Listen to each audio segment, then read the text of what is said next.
ಇವತ್ತು ನವರಾತ್ರಿಯ 8ನೇ ದಿವಸ. ಇದನ್ನ ದುರ್ಗಾಷ್ಟಮಿ ಅಂತಲೂ ಕರೀತಾರೆ. ದೇವಿಯ ಇನ್ನೊಂದು ಅವತಾರವಾದಂತಹ 8ನೇ ಅವತಾರವಾದಂತಹ ಮಹಾಗೌರಿಯನ್ನ ಇವತ್ತು ಪೂಜಿಸಲಾಗ್ತದೆ.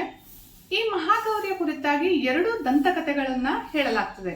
ಒಂದೇ, ಶಿವನನ್ನ ವರಿಸಬೇಕು ಅಂತ ತಾಯಿ ಪಾರ್ವತಿಯು ತುಂಬಾ ವರ್ಷಗಳಿಂದ ಕಠಿಣವಾದಂತಹ ತಪಸ್ಸನ್ನ ಮಾಡ್ತಾಳೆ. ಹಾಗೆ ಶಿವನು ಅವಳ ತಪಸ್ಸಿಗೆ ಮೆಚ್ಚಿ ಅವಳನ್ನ ವಿವಾಹವಾಗ್ತಾನೆ. ಅದಾದ ನಂತರ ಅವಳು ತುಂಬಾ ವರ್ಷಗಳ ಕಾಲ ಉಪವಾಸ ಮಾಡಿ ತಪಸ್ಸನ್ನ ಮಾಡಿರುವುದರಿಂದ ಅವಳ ದೇಹವು ಕೃಶವಾಗಿರ್ತದೆ, ಹಾಗೆ ಕಳೆಗುಂದಿರ್ತದೆ. ಇದನ್ನ ಪರಿಹಾರ ಮಾಡ್ಲಿಕ್ಕಾಗಿ ಅವಳ ರೂಪವನ್ನ ಮರಳಿ ಅವಳಿಗೆ ಕೊಡುವುದಕ್ಕಾಗಿ ಶಿವ ಏನ್ ಮಾಡ್ತಾನೆ, ಅವಳನ್ನ ಗಂಗಾ ನದಿಯಲ್ಲಿ ಸ್ನಾನ ಮಾಡುವಂತೆ ಹೇಳ್ತಾನೆ. ಹಾಗೆ ಪಾರ್ವತಿಯು ಗಂಗಾ ನದಿಯಲ್ಲಿ ಸ್ನಾನ ಮಾಡಿದ ನಂತರ ಅವಳ ರೂಪ ಬದಲಾಗ್ತದೆ. ಅವಳು ಮಹಾಗೌರಿಯಾಗಿ ಬದಲಾಗ್ತಾಳೆ, ಅತ್ಯಂತ ಸುಂದರವಾದ ರೂಪವನ್ನ ಹೊಂದ್ತಾಳೆ ಎನ್ನುವುದು ಒಂದು ದಂತಕಥೆಯಾದ್ರೆ, ಇನ್ನೊಂದು ದಂತಕಥೆಯ ಪ್ರಕಾರ ಕಾಳರಾತ್ರಿ ದೇವಿಯು ರಾಕ್ಷಸರನ್ನೆಲ್ಲ ಸಂಹಾರ ಮಾಡಿದ ನಂತರ ಅವಳ ದೇಹವನ್ನ ಮೊದಲಿನಂತೆ ಮಾಡಲು ಅವಳು ಬ್ರಹ್ಮದೇವನ ಕುರಿತಾಗಿ ತಪಸ್ಸನ್ನ ಮಾಡ್ತಾಳೆ. ಹಾಗೆ ಬ್ರಹ್ಮದೇವನಿಗೆ ಅರ್ಘ್ಯವನ್ನ ನೀಡ್ತಾಳೆ. ದೇವನ ಆದೇಶದಂತೆ ಅವಳು ಸರಯೂ ನದಿಯಲ್ಲಿ ಸ್ನಾನವನ್ನ ಮಾಡ್ತಾಳೆ. ಅದಾದ ನಂತರ ಅವಳು ತನ್ನ ಕಾಳರಾತ್ರಿ ರೂಪವನ್ನ ತ್ಯಜಿಸಿ ಮಹಾಗೌರಿಯಾಗಿ ಬದಲಾಗ್ತಾಳೆ ಎನ್ನುವುದು ಕಥೆಯಾಗಿದೆ. ಕಥೆ ಏನೇ ಇರಲಿ, ದೇವಿ ಎಲ್ಲವೂ ಒಂದೇ. ನಾವು ಅವಳನ್ನ ಭಕ್ತಿಯಿಂದ ಪೂಜಿಸುವುದು ಮಾತ್ರ ಮುಖ್ಯವಾಗಿರುತ್ತದೆ. ಈ ಮಹಾಗೌರಿಯನ್ನ ಪೂಜಿಸುವುದರಿಂದ ಅದೃಷ್ಟ ಬದಲಾಗ್ತದೆ. ವೈವಾಹಿಕ ಜೀವನದಲ್ಲಿ ಇರುವಂತಹ ಕಷ್ಟ ಕಾರ್ಪಣ್ಯಗಳು ದೂರವಾಗ್ತದೆ. ಹಾಗೆ ಬಾಳ ಸಂಗಾತಿ ಯಾವ ತರ ಇರಬೇಕು ಅನ್ನುವುದನ್ನ ನಾವು ಅಂದ್ಕೊಂಡಿರ್ತೇವೋ ಅದೇ ರೀತಿಯಾದಂತಹ ಬಾಳ ಸಂಗಾತಿಗಳು ನಮ್ಗೆ ಸಿಗ್ತಾರೆ ಅನ್ನುವಂಥದ್ದು ನಂಬಿಕೆ.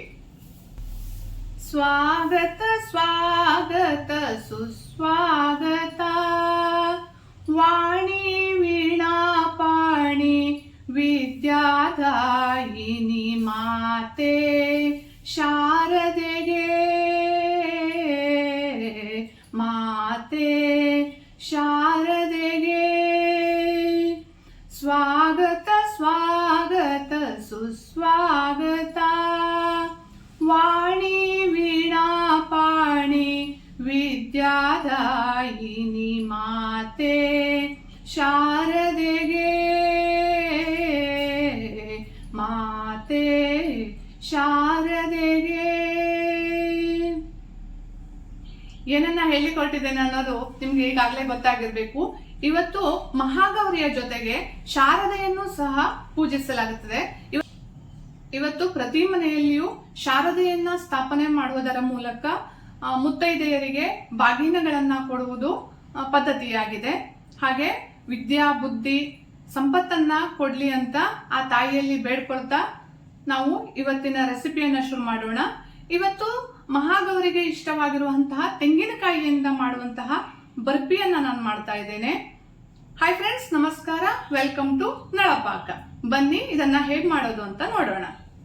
ನಾನಿಲ್ಲಿ ಬರ್ಫಿ ಮಾಡೋದಕ್ಕೆ 1 ತೆಂಗಿನಕಾಯಿಯನ್ನ ತುರಿದಿಟ್ಕೊಂಡಿದ್ದೇನೆ.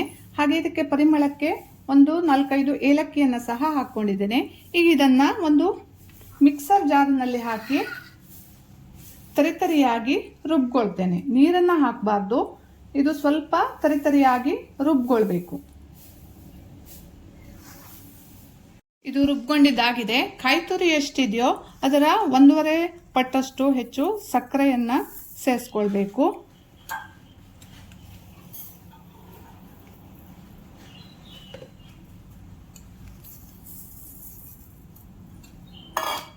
ಸಕ್ಕರೆಯನ್ನ ಹಾಕಿ ಚೆನ್ನಾಗಿ ಮಿಕ್ಸ್ ಮಾಡ್ಕೊಳ್ಬೇಕು.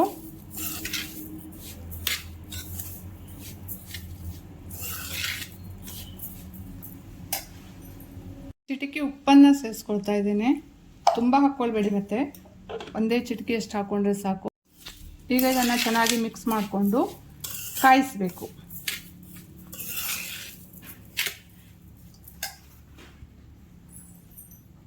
ಕಾಯಿಸ್ಲಿಕ್ಕೆ ಇಟ್ಟಿದ್ದೇನೆ. ಈಗ ಇದು ಸಕ್ಕರೆ ಎಲ್ಲ ಕರಗಿ ನೀರಾಗ್ತದೆ.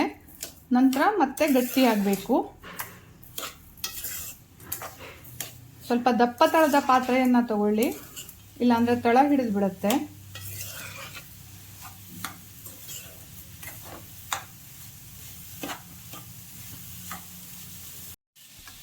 ಇದಕ್ಕೆ ಒಂದು 1/4 ಕಪ್ನಷ್ಟು ಹಾಲನ್ನು ಹಾಕೊಳ್ತಾ ಇದ್ದೇನೆ. ಹಾಲಿನ ಬದಲಿಗೆ ನೀವು ನೀರನ್ನು ಹಾಕ್ಕೋಬಹುದು. ಸ್ವಲ್ಪ ಹಾಲು ಹಾಕಿದರೆ ತುಂಬ ಚೆನ್ನಾಗಿರುತ್ತೆ. ಮತ್ತು ಚೆನ್ನಾಗಿ ಮಿಕ್ಸ್ ಮಾಡ್ಕೊಂಡ್ರೆ ಆಯಿತು.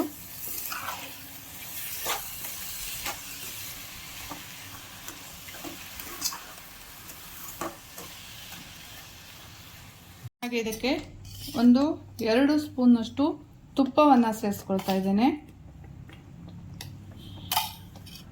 1-2 ಸ್ಪೂನ್ನಷ್ಟು ಕಡಲೆ ಹಿಟ್ಟನ್ನು ಸೇರಿಸ್ಕೊಳ್ತಾ ಇದ್ದೇನೆ. ಕಡಲೆ ಹಿಟ್ಟನ್ನು ಹಾಕೋದ್ರಿಂದ ಸ್ಟ್ರಕ್ಚರ್ ಚೆನ್ನಾಗಿ ಬರುತ್ತೆ, ಹಾಗೆ ಕಲರ್ ಕೂಡ ಚೆನ್ನಾಗಿ ಬರುತ್ತೆ. ಈಗ ಇದನ್ನು ಆಡಿಸ್ಕೊಂಡಿರಬೇಕು. ನೋಡಿ, ಈ ಸಕ್ಕರೆ ಎಲ್ಲ ಕರಗಿ ನೀರಾಗಿದೆ. ಈಗ ಇದಿನ್ನೂ ಗಟ್ಟಿ ಆಗಬೇಕು. ನೀವು ಹೇಗೆ ಆಚರಿಸ್ತೀರಾ ನಿಮ್ಮ ಮನೆಗಳಲ್ಲೆಲ್ಲ ನವರಾತ್ರಿಯನ್ನು? ನಮ್ಮ ಕಡೆ ಕೆಲವರ ಮನೆಯಲ್ಲಿ 9 ದಿವಸ ನವರಾತ್ರಿಯನ್ನು ಆಚರಿಸ್ತಾರೆ. ಇನ್ನು ಕೆಲವು ಮನೆಗಳಲ್ಲಿ ಶಾರದೆಯ ಸ್ಥಾಪನೆಯ ಮಾಡಿದ ನಂತರ 3 ದಿನಗಳ ಕಾಲ ನವರಾತ್ರಿಯನ್ನು ಆಚರಿಸ್ತಾರೆ. ಅಂದರೆ ಮುತ್ತೈದೆಯನ್ನು ಕರೆದು ಬಾಗಿನಗಳನ್ನು ಕೊಡುವಂಥದ್ದು, ಊಟವನ್ನು ಹಾಕುವಂಥದ್ದು, ಇದೆಲ್ಲ ಪದ್ಧತಿ ಇದೆ. ನೀವು ಹೇಗೆ ಮಾಡ್ತೀರಾ ಅಂತ ಕಮೆಂಟ್ ಮಾಡಿ ತಿಳಿಸಿ. ನಮ್ಮ ಮನೆಯಲ್ಲಿ ನಾವು 9 ದಿವಸಗಳ ಕಾಲ ನವರಾತ್ರಿಯನ್ನು ಆಚರಿಸ್ತೇವೆ. 9 ದಿನಗಳ ಕಾಲ ಒಬ್ಬೊಬ್ಬರನ್ನಾದರೂ ಮುತ್ತೈದೆಯರನ್ನು ಕರೆದು ಬಾಗಿನಗಳನ್ನು ಕೊಟ್ಟು ಊಟ ಹಾಕುವಂಥದ್ದು ನಮ್ಮನೆ ಸಂಪ್ರದಾಯ. ಇದಕ್ಕೆ ಸಕ್ಕರೆ ಬದಲಾಗಿ ನೀವು ಬೆಲ್ಲವನ್ನು ಸಹ ಸೇರಿಸ್ಕೊಂಡು ಮಾಡಬಹುದು. ಸಾಧ್ಯವಾದರೆ ನನ್ನ ಮುಂದಿನ ವಿಡಿಯೋಗಳಲ್ಲಿ ಬೆಲ್ಲವನ್ನು ಹಾಕಿ ಮಾಡೋದು ಹೇಗೆ ಅಂತಲೂ ತೋರಿಸ್ತೇನೆ. ನೋಡಿ, ಇದಾಗಿದೆ. ಈಗ ಸೈಡಿಗೆಲ್ಲ ಗಟ್ಟಿಯಾಗಿದೆ, ಗೊತ್ತಾಗ್ತಾ ಇದೆ ಅಲ್ವಾ? ತುಂಬ ಗಟ್ಟಿ ಆದರೆ ಹುಡಿ ಹುಡಿ ಆಗಿಬಿಡುತ್ತೆ. ಈಗ ಇದನ್ನು ಒಂದು ತಾಟಿಗೆ ಹಾಕ್ಕೊಳ್ಬೇಕು. ಈಗ ಇದನ್ನು ಒಂದು ತಟ್ಟೆಗೆ ಹಾಕ್ಕೊಳ್ಬೇಕು. ನಾನಿಲ್ಲಿ ಒಂದು ತಟ್ಟೆಗೆ ತುಪ್ಪವನ್ನು ಸವರಿ ಇಟ್ಕೊಂಡಿದ್ದೇನೆ. ಅದಕ್ಕೆ ಇದನ್ನು ಹಾಕ್ಕೊಳ್ತೇನೆ.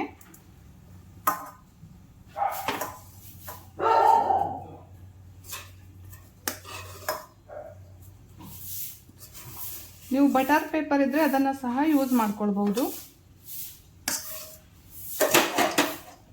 ಇದನ್ನು ಸರಿಯಾಗಿ ಸ್ಪ್ರೆಡ್ ಮಾಡಿಕೊಳ್ಬೇಕು.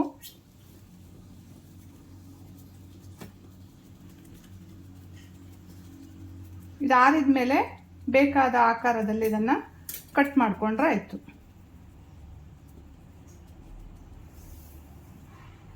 ನೋಡಿ, ನಾನು ಕಟ್ ಮಾಡ್ಕೊಂಡಿದ್ದೇನೆ ಎಲ್ಲವನ್ನು.